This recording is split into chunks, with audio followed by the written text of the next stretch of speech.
막삼의 장편한 세상, 오늘 이야기 나눌 주제는 바로 이겁니다.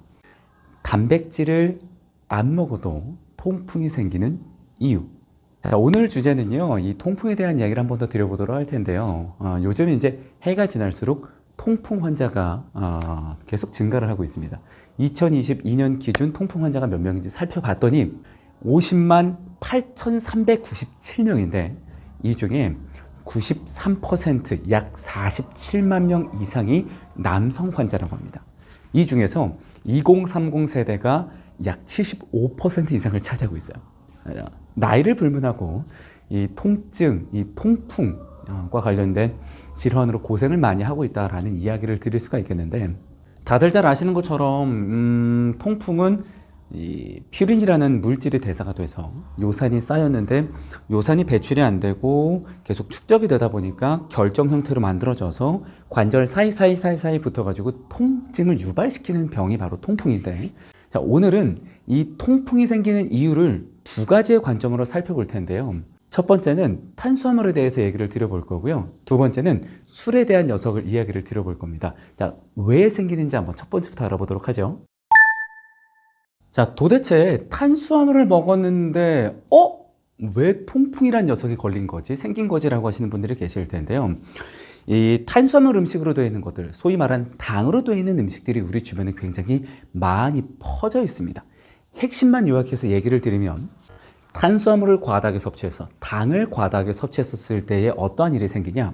당 혹은 과당의 대사 과정에서 생성이 되는 젖살이 콩팥에서 요산의 배출을 감소시키는 역할을 합니다. 더불어서 인슐린 저항성이 높으면 높을수록 요산의 배설이 감소가 되고 혈중의 요산 수치가 증가가 된다는 연구 결과들이 많이 나오고 있죠. 그래서 인슐린 저항성이 높다는 이야기는, 즉 살이 찐 비만이신 분들한테 통풍이 찾아올 수 있는 위험이 높아질 수 있다라고 얘기를 드릴 수가 있겠는데, 그 중에서도 액상과당이나 정제당을 많이 섭취한 사람들이 통풍이 걸릴 수 있는 확률이 높다라고 얘기합니다. 2023년 6월 16일에 발간이 된 뉴스입니다. 통풍에 치맥보다 위험한 것이 액상과당이라는 이야기를 했습니다. 음료, 과자 등 이 온갖 가공식품에 빠지지 않고 들어가는 액상과당이 혈중 요산을 높이는 주범이고, 많은 사람들이 간과하고 있는 탄산음료나 주스 등에 든 액상과당 섭취를 꼭 줄여야 한다라고 이야기를 했습니다.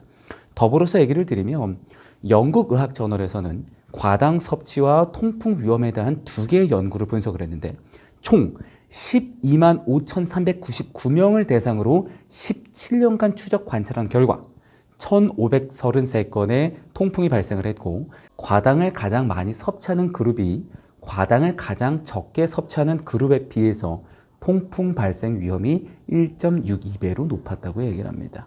아무리 마시는 녀석도 너무 과다하게 섭취를 하게 되면 문제가 생긴다는 얘기고, 특히나 액상과당 같은 경우에는 정제가 되어버렸기 때문에 맛은 좋을지는 모르겠지만 지속적으로 오래 섭취했었을 때에는 분명히 몸 어딘가에 불편함을 야기시킬 수 있다는 이야기를 드릴 수가 있고, 또 다른 편에서도 이야기를 드렸지만 액상과당을 지속적으로 오래 섭취하게 되면 장내 미생물의 균형에도 불균형을 일으킬 수 있는 요인이 되기 때문에 꼭 조심을 해 주셔야 됩니다. 두 번째는 술을 많이 마시면, 음주를 하게 되면 도대체 왜 이 통풍에 걸릴 수 있는 위험이 높아지는가에 대한 이야기를 드려볼 건데, 앞선 이 탄수화물에 대한 이야기를 드린 것과 마찬가지로 음주를 하게 되면, 술을 먹게 되면 술을 대사하고 남은 이 젖산이라는 물질이 생깁니다. 젖산이 생기면서 신장에서 배출을 시켜줘야 돼요. 어떤 걸? 요산을 배출을 시켜줘야 되는데, 요산 배출을 막아주게 역할을 한다는 거죠. 그래서 많은 분들이 좀 착각을 하시는 게, 맥주를 많이 먹어서, 물론 단백질 많이 하면 되죠. 맥주를 많이 먹어서 이 통풍에 걸릴 수 있는 위험이 높아진다라는 이런 뉴스 결과들이나 이런 내용들을 많이 보셨을 텐데, 핵심만 얘기 드리면 모든 술은 요산의 배출을 감소를 시킵니다. 안 먹을 수는 없습니다. 근데 어떻게 마시느냐, 얼만큼 마시느냐, 어느 정도권 마시냐에 따라서 내 몸의 건강 상태가 달라지겠죠. 그래서 이 요산과 관련돼서 장내 미생물은 도대체 어떠한 관계가 있는가라고 검색을 해서 찾아봤더니 이 핵심적인 내용 하나를 찾아볼 수가 있었습니다. 요산 분해하는 장세균, 심장질환 예방에도 도움이라는 뉴스가 나왔는데요. 연구팀은 장에서 퓨린과 요산을 분해하는 데 관여하는 세균에서 발견되는 유전자, 즉 장내 미생물에 주목을 했습니다. 연구팀은 퓨린을 분해하는 미생물이 장내 요산을 분해함에 따라 혈중 요산 수치도 낮았다고 보며 장내 세균이 요산 수치에 영향을 미치는 중요한 요인 중 하나라고 얘기를 했습니다. 연구팀은 장 미생물이 숙주의 요산 수치에 영향을 미친다고 결론을 지었고 장세균 및 식사 조절을 통해서 장내 특정 세균을 증가시켜 요산 수치를 낮춤으로써 통풍 치료 또는 예방을 할 수 있을 것이다 라는 뉴스 또한 확인을 해볼 수가 있습니다. 자, 그러면 우리가 일상생활 속에서 통풍을 예방할 수 있고 그리고 통풍을 잘 관리할 수 있는 방법은 무엇이 있는지 한번 알아보도록 하죠. 급할 때는 약을 사용하는 것이 권장이 되지만 가장 중요한 부분은 내 일상생활 속에서 편향적으로 먹고 있는 음식이 무엇인지 파악을 해주십시오. 두 번째, 액상과당이나 인공첨가물, 감미료, 설탕으로 범벅된 음식은 최대한 피해 주시고 만약 먹게 된다면 최소한만 들어가 있는 제품을 골라서 드셔주십시오. 세 번째, 술은 되도록 적당량만 마시는 것으로 체크를 좀 해주시고요. 원재료명 뒤에 보시면 설탕 많이 들어있습니다. 네 번째, 하루 중 적정량의 수분 섭취, 이뇨작용이 도움을 주는 커피나 녹차 등을 함께 적당히 드셔주신다면 도움이 되고요.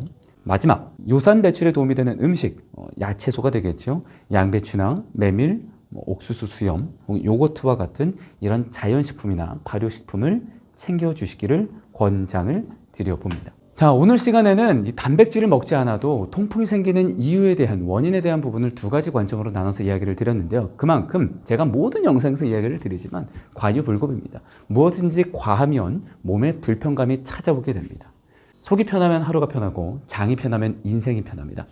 튼튼한 장 건강을 토대로 통풍을 예방하시는 하루하루를 만들어 보시기를 바라겠습니다. 자, 그럼 저는 다음 영상을 통해서 돌아오겠습니다. 안녕.